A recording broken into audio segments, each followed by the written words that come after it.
बोलिए प्रेम से श्री सद्गुरु महाराज की जय। एक बार हृदय खोल करके गुरुदेव का जय जयकार बुलंद आवाज में करें। श्री सद्गुरु महाराज की जय। अखंड मंडलाकारं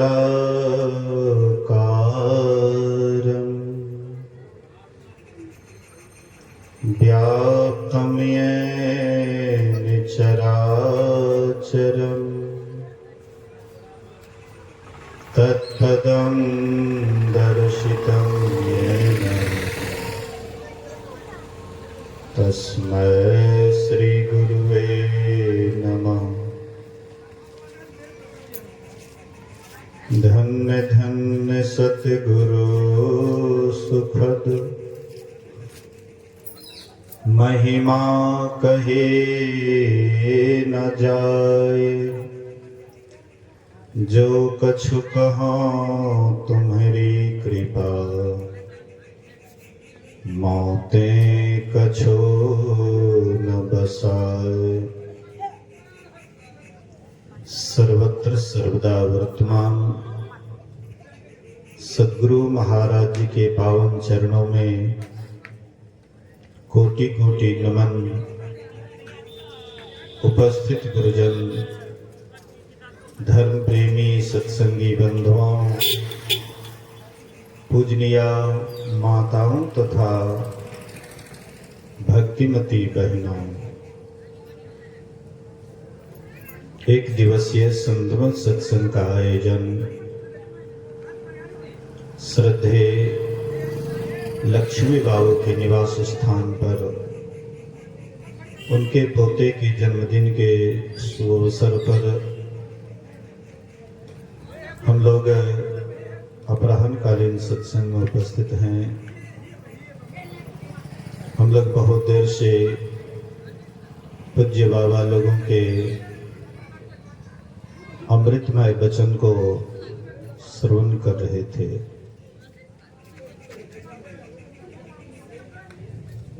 भगवान श्री राम के सदुपदेश को सुन रहे थे,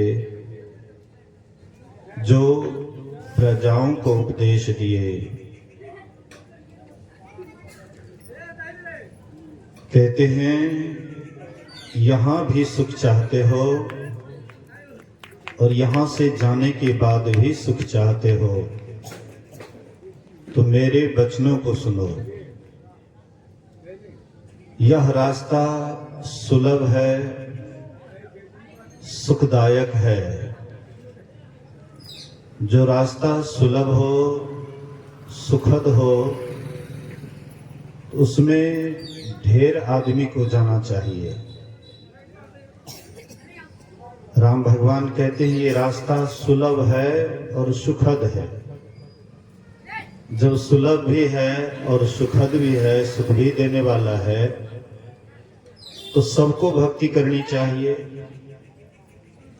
लेकिन अगर हम आप देखें थोड़ा सा संसार की तरफ, तो कोई बिरला ही ईश्वर की भक्ति ठीक ठाक कर पाते हैं।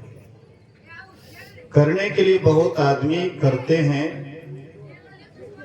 दिखाने के लिए भी करते हैं, लेकिन सही भक्ति, जो भक्त का सही लक्षण होता है,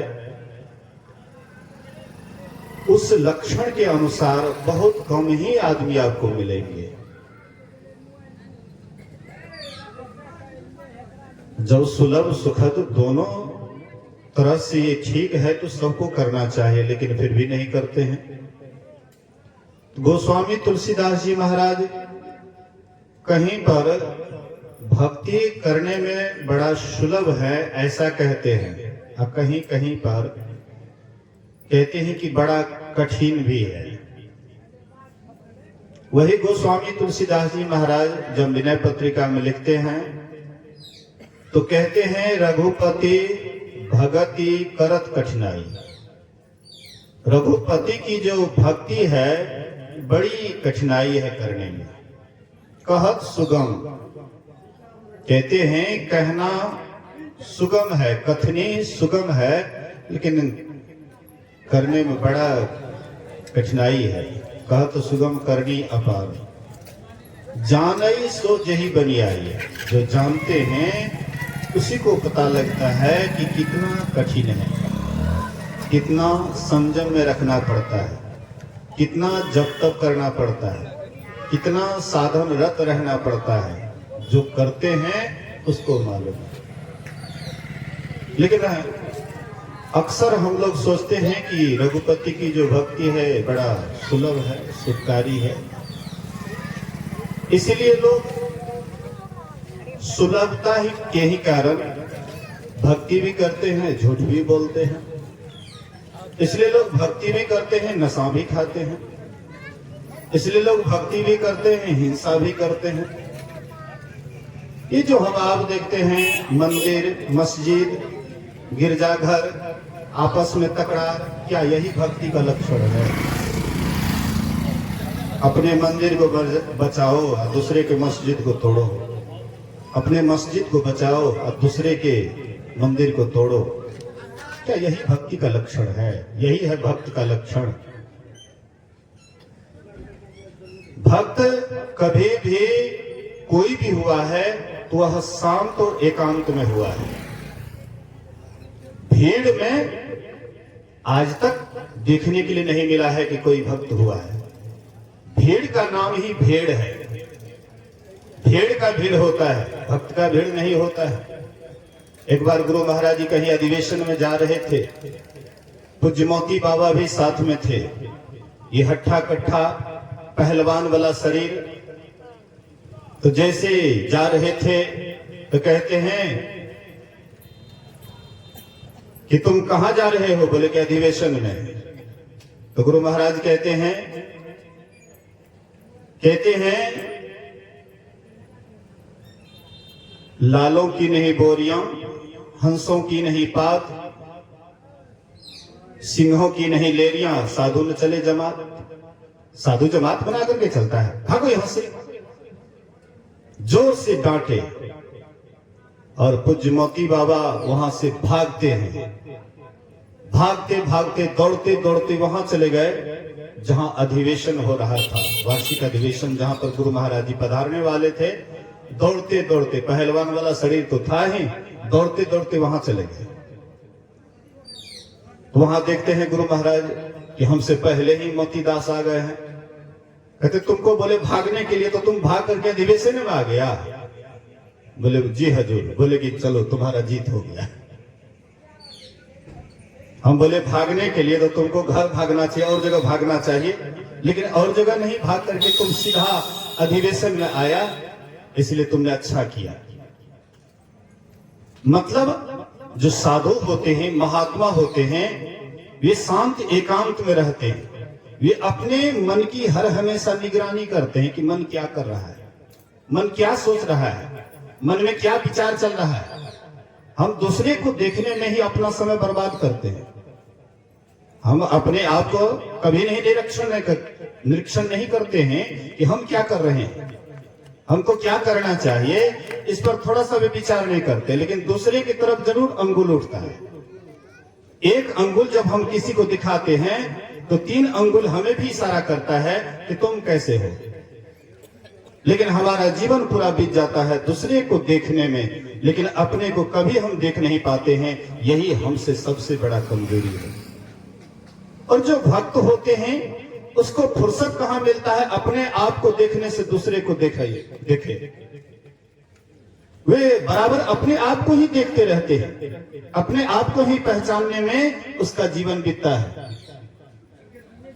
कहीं कहीं पर कोई बिरला होता है, जब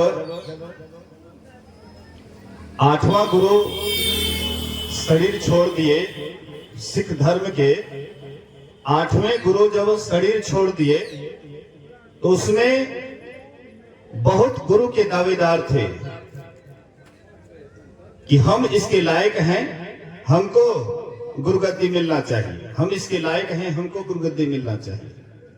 लगभग 100 ऐसे थे जो कहते थे कि हम इसके लायक हैं। एक सेठ जी विदेश से यात्रा कर रहे थे, उनके पास में काफी सोना चांदी हीरे जवाहरात थे। जब आंधी तूफान आता है, सागर में लहर आता है, लगा कि अब नाव बचने वाला नहीं है, अब डूब जाएगा। ये मन में संकल्प करते हैं कि अगर कोई पहुंचे हुए संत महापुरुष हैं, अगर मेरी नाव को बचा ले, सुरक्षित अगर ये सारा संपत्ति अगर चले जाएंगे, तो मैं वादा करता हूं कि 500 असरफे मैं इसको दान दूंगा। जैसे ही मन में संकल्प करते हैं, वैसे ही उसी समय में रुक जाता है नाव, स्थिर हो गया और आए किनारे, सारा धन लेकर के गए। सोचे कि वहां पर 8वां गुरु तो होंगे ही, लेकिन वहां देखते हैं गुरुगद्दी खाली है। तो भाई हमारे नाव को कौन बचाए? तो 100 कि हम इसके लायक हैं, तो हम इसके लायक हैं। सोचे कि परीक्षण कैसे होगा, परीक्षा कैसे होगा। एक एक लाल रखने लगे। तो जिसके पास में एक एक लाल रखते थे, बड़ा खुश होता था कि हम भी कोई कम है क्या, हमारा भी ख्याति कोई कम है, हम को न कम जानते हैं, इसलिए तो देखो हमको एक लाल चढ़ाया। एक एक लाल चढ़ाते गए, किसी ने कुछ नहीं कहा। इनको लगा कि जो मेरी नाव की रक्षा किए, शायद इसमें से कोई नहीं लगता है, क्योंकि वे तो जरूर बोलते। लोगों से पता करते हैं कि कोई है ऐसा ध्यान करने वाले, एकांत में रहने वाले, कोई साधक है, कोई साधना करते हैं। बोले कि हाँ हाँ, ये को गौए का त्यागवा है, देखो त्यागवा है, कुआं खोद करके जंगल में एकांत में रहता है। वो क्या मतलब जो है, ऐसे पागल जैसे। भक्त, अक्सर लोग भक्त को पागल ही कहते हैं। मीराबाई को तो वही तो समझे, तब तो घर से निकाल दिए।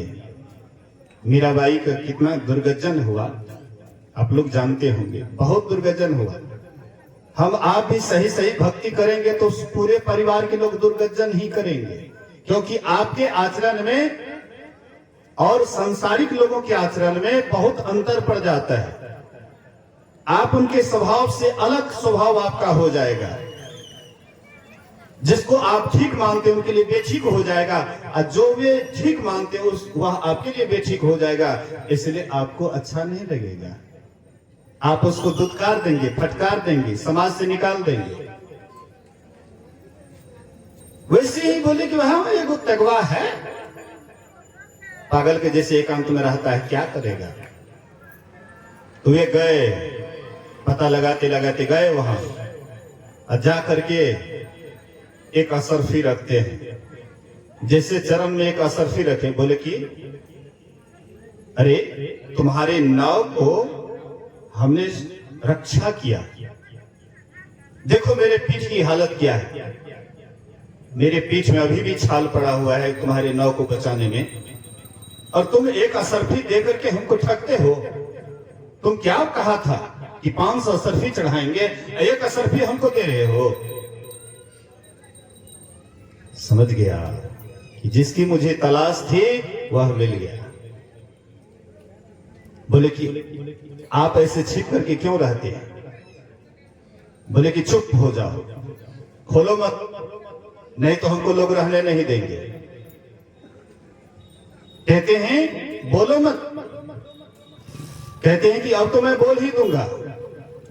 बोले कि मुंह में कालिक लग जाएगा। बोले कि कालिक लग जाए तो लग जाए। कालिक लगा लिए मुंह में, 2 मंजिला पर चले गए, एक नगाड़ा ले लिया, जोर जोर से पीटने लगे कि हमने गुरु पाया, हमने गुरु पाया, हमने गुरु पाया। वही हुए सिख धर्म में नवा गुरु तेग बहादुर। कहने का आशय है, मतलब है, भक्ति करे कोई सुरमा, जाति वरण कुल खोए। भक्ति कोई सुरमा ही करता है जो अपने जाति को, वरण को, कुल को, सबको खो जाते हैं। और हम आप भी करते हैं, लेकिन हम आप करते हैं थोड़ा थोड़ा करते हैं। लेकिन जो महापुरुष होते हैं वे इसी जन्म में पूरा दम लगा देते हैं। गुरु महाराज जी जिस समय में ध्यान कर रहे थे, युवा अवस्था का जो शरीर था, चेहरा था, हड्डी झलक रहा था, पूरा मतलब ध्यान करने में पूरा समय लगा देते थे और अपने अंदर में खोजे तब उनको मिला। इसलिए गोस्वामी तुलसीदास जी महाराज कहते हैं, रघुपति भगति करत कठिनाई।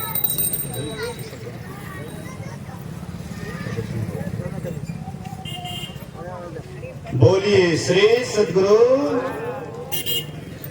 इसलिए गोस्वामी तुलसीदास जी महाराज कहते हैं, असल में रघुपति भगति करत कठिनाई, कहत सुगम करनी अपार, जानई सो जही बनी आई।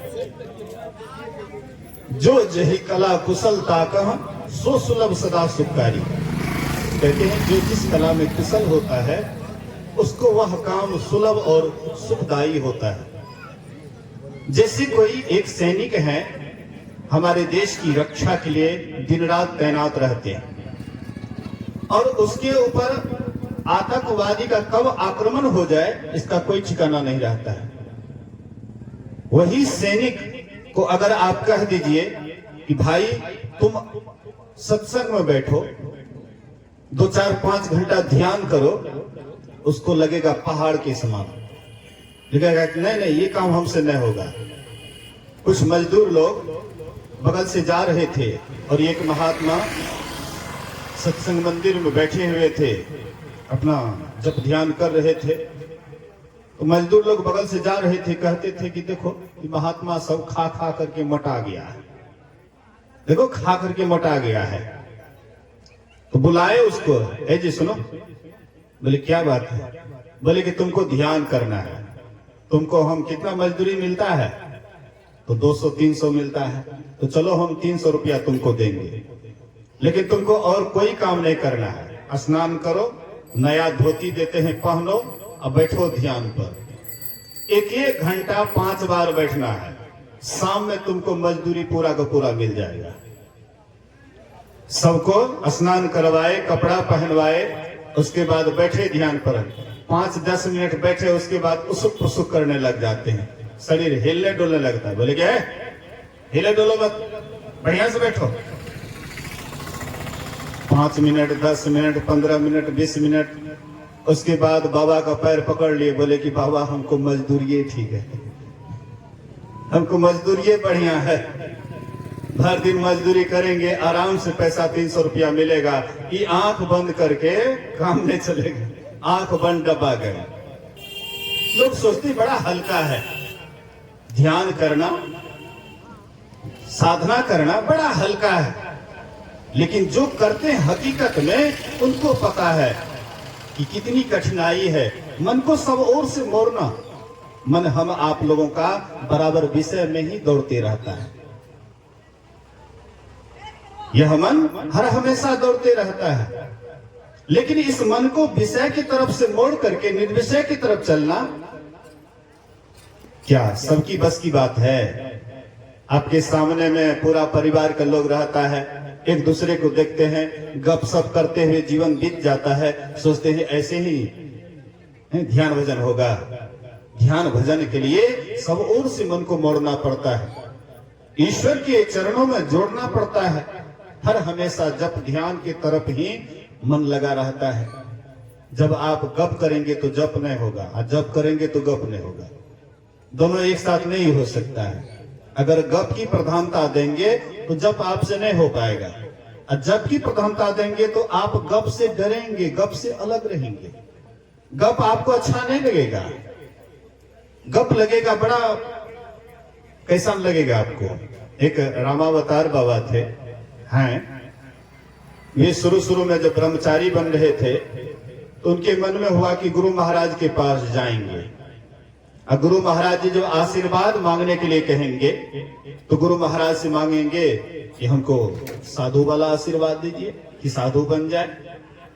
तो वे यहां से जब चले तो रास्ते में जप करते हुए जा रहे थे।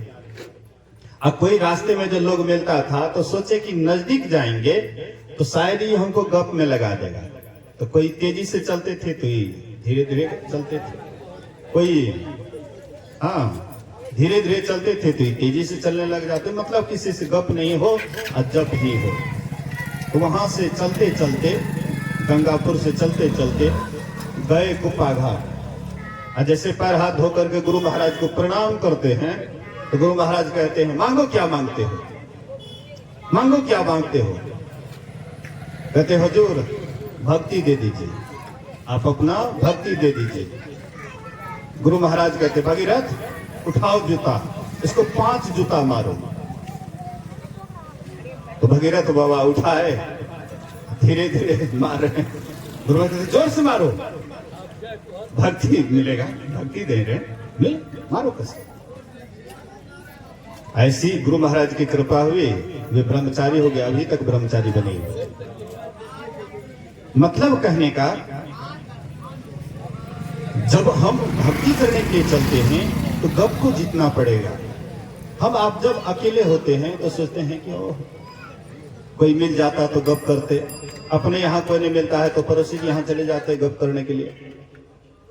ये गप क्या है? आपके जप में बाधा है, भक्ति में बाधा है। जब भी आप अकेले हो जाइए तब आप एकांत में अकेले में अपने मन की चंचलता को देखिए। विदेश में लोग 6 रोज तक ऑफिस में रहते हैं, कार्यालय में रहते हैं, ड्यूटी पे रहते हैं।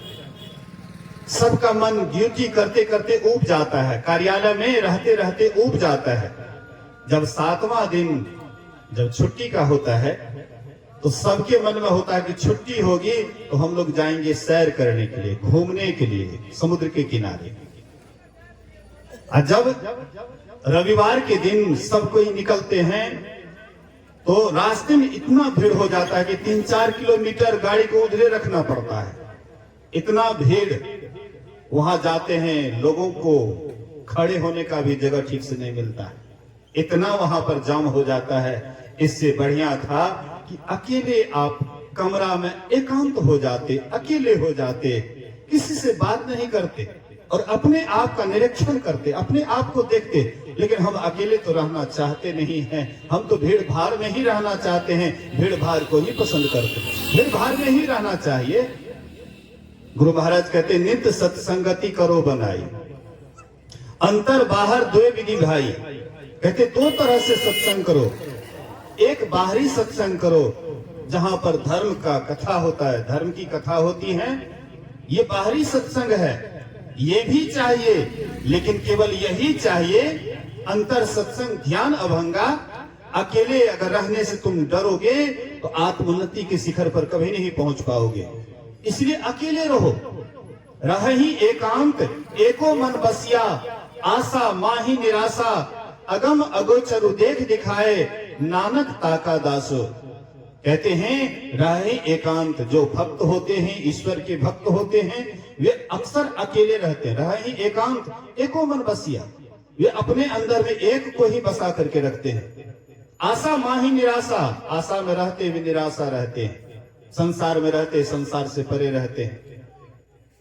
कहते हैं संत कबीर साहब, कहते हैं भक्ति का मार्ग झीना रे, नहीं अचाह नहीं चाहना, चरणन लो लीना रे। कहते हैं भक्ति का जो मार्ग है बहुत महीन है, झीना है। मान मनी को यों तजे जस तेली पीना रे, साधुन के सत्संग में रहे निस्दिन भीना रे। इस तरह से अगर हम आप चलेंगे, आशा माही निराशा, आशा में रहते हुए निराशा रहेंगे, तो अवश्य ही हम आप एक दिन ईश्वर को पा सकते हैं, परमात्मा को पा सकते हैं, और परमात्मा को पाकर के सदा के लिए कृतकृत हो जाएंगे, जीवन सार्थक और सफल हो जाएगा। इन्हीं बात को सुनिए, समझिए और जीवन में उतारिए। बहुत कहने से भी अगर थोड़ो सा नहीं किया जाए तो व्यर्थ है, लेकिन थोड़ो सा अगर कहा जाए और उसको अगर थोड़ा थोड़ा भी जीवन में उतारें तो जरूर है कि एक दिन हमारा आपका जरूर कल्याण होगा।